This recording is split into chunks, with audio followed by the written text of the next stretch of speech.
nag Abdou Mbow defaat na une sortie sur Ousmane Sonko. J'espère que waxul njaaxum. Oui. J'espère que waxul njaaxum. Alors le député Abdou Mbow mu nekk président bu groupe parlementaire bu Benno Bokk Yaakaar moom nag moo bindal benn question écrite au premier ministre Ousmane Sonko suite à la tragédie nationale où près d'une centaine de jeunes ñi ngi génn àddina si géej gi exactement alors ki nga xam ne que moo di Abdou Mbow si benn message bi nga xam ni itam def na ko Abdou Mbow mi ngi rappeler digg yi nga xam ni itam Ousmane Sonko defoon na ko si campagne électorale bi notamment l'allocation mensuelle de 150 000 francs weer bu nekk si jeunes yi maanaam si ndaw ñi peut-être pour trouver ay solutions enfin ñu daal di war a mën a takkal phénomène bi nga xam ni itam gis nañ ko di Barça ou Barsac. Abdou Mbow ba tey mooy wax. ngeen baal ma le député a également critiqué l'absence de Sonko devant la représentation nationale pour faire sa déclaration de politique générale comme ni ko constitution bi daal di exiger suñ sukkandikoo si moom Ousmane Sonko bëggul clarifier exactement ses orientations te est-ce que am na ay objectifs yi nga xam ni itam war na ko daal di war a mën a yore nguur gi di li nga xam ne que moo di ñiitu gouvernement bi.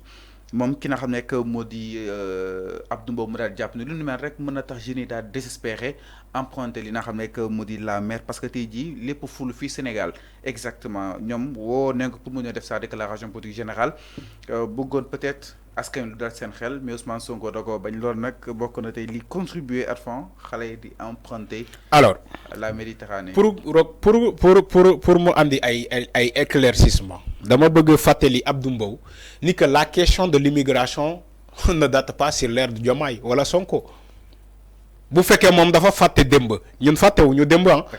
Donc Abdou Mbow foog moo xam ni la question là date de très longtemps c'est un mécanisme tellement plus vieux que Ousmane Sonko.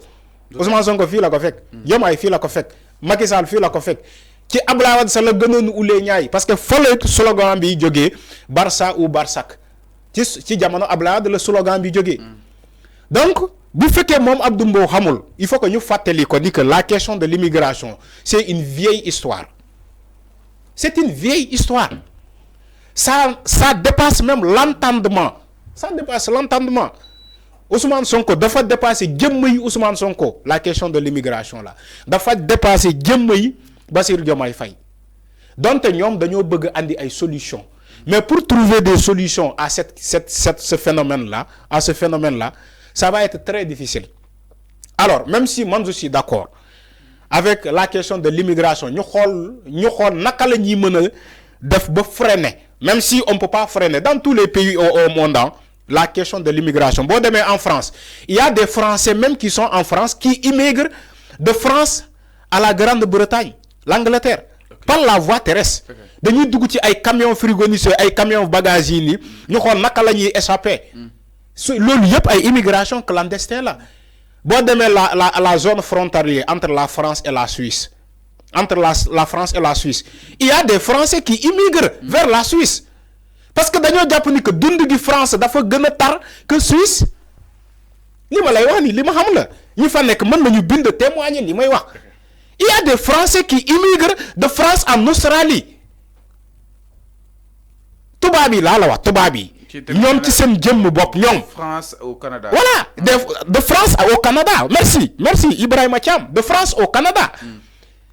Foog ngeen xam loolu. La question, c'est une vieille histoire, la migration. Les peuples s'immigrent. Ci dëkk ak ay dëkk. Même si anam ñu ngi koy defee Afrique dafa ñaaw. De braver la mer Méditerranée pour à la recherche de lendemain meilleur. Donc comme il a dit maintenant. fàttali Ousmane Sonko si ay digg yi nga xam ne. oui foofu laa bëgg a ñëw. nee na bokk na 650 000 yu mu diggoon jeunes yi chaque mois. Oui allocation mensuelle. Mais est-ce que Ousmane Sonko dafa ne dafay jox jeune bu ne 150 000 est-ce que wax na ko.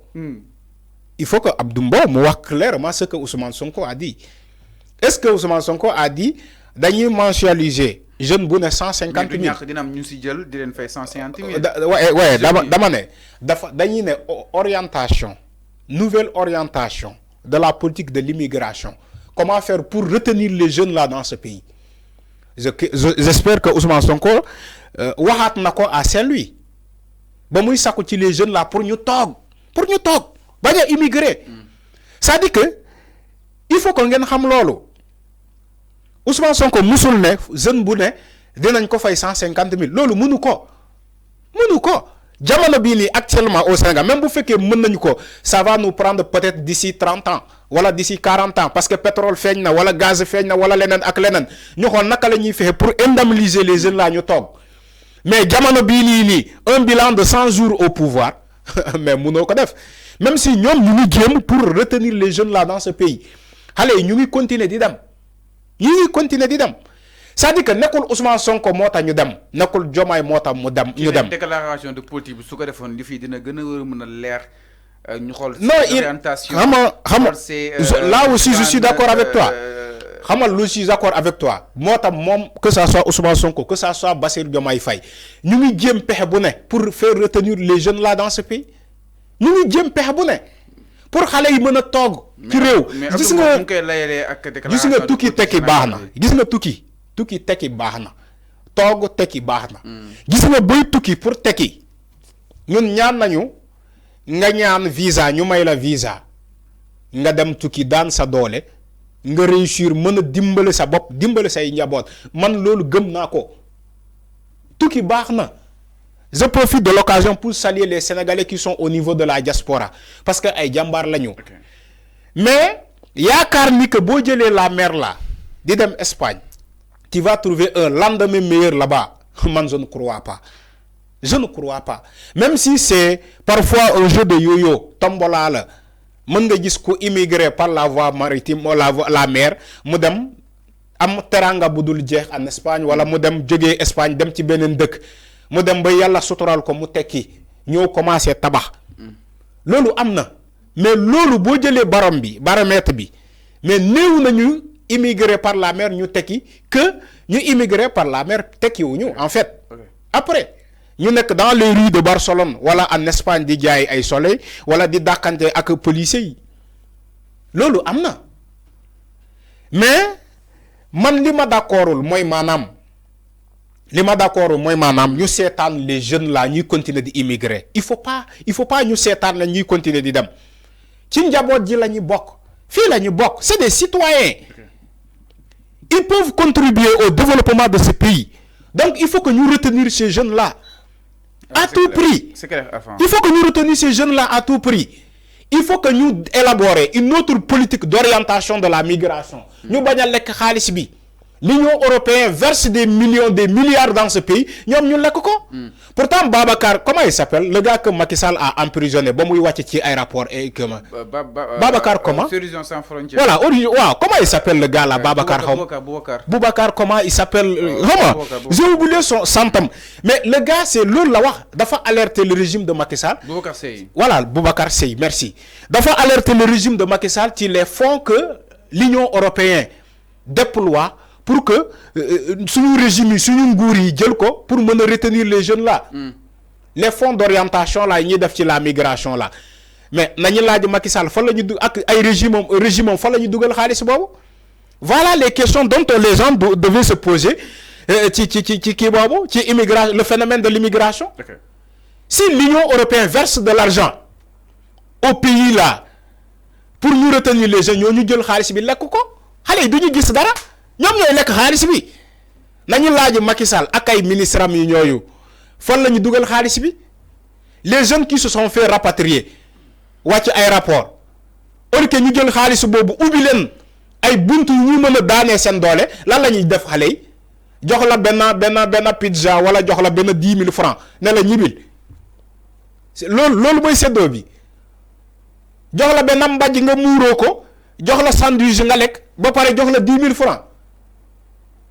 Là où l'Union européenne a versé des centaines de milliards. Voilà les dossiers. Nous ne kenn du ko wax en fait au Sénégal ñu ne kenn du ko wax loolu. C'est ces personnes-là ñooy taxaw tey di laaj Ousmane Sonko fan la toll ci l'immigration là ñoom Abdou Mbow ils étaient comptables de ce bilan-là de cette politique-là de Macky Sall. Abdou Mbow ñii nii di wax di laaj Sonko fan la ñu bokk ci le bilan de Macky Sall. Pourquoi ñoom la alerté wuñu wala laajuñu assemblée nationale bu ñu fa nekkee Macky Sall Où sont les fonds là que l'Union européenne a versés pour la politique de l'immigration? Pourquoi l'Assemblée nationale n'a pas porté ce combat-là? Oui, je pose la question. Parce qu'on parle avec des députés quand même. Alors, c'est clair. Pourquoi ces députés-là n'ont pas porté ce combat au niveau de l'hémicycle en demandant le régime de Macky Sall, en a fonds Union européenne, les jeunes là, Abdou Mbow devait avoir honte de dire ça aussi quand même. Alors, c'est clair. Il devait avoir honte de dire ça. Moi, est-ce que waxul benen njaaxum? Parce que tu l'as dit, ay njombe sur njombe. Tu vois? Donc c'est une fallo. Moi je suis d'accord parce que dès que un journaliste mu wax lu am solo. War nañu déclencher wala décréter deuil national. Moi je suis d'accord. Parce que c'est des jeunes qui périssent au niveau de la mer.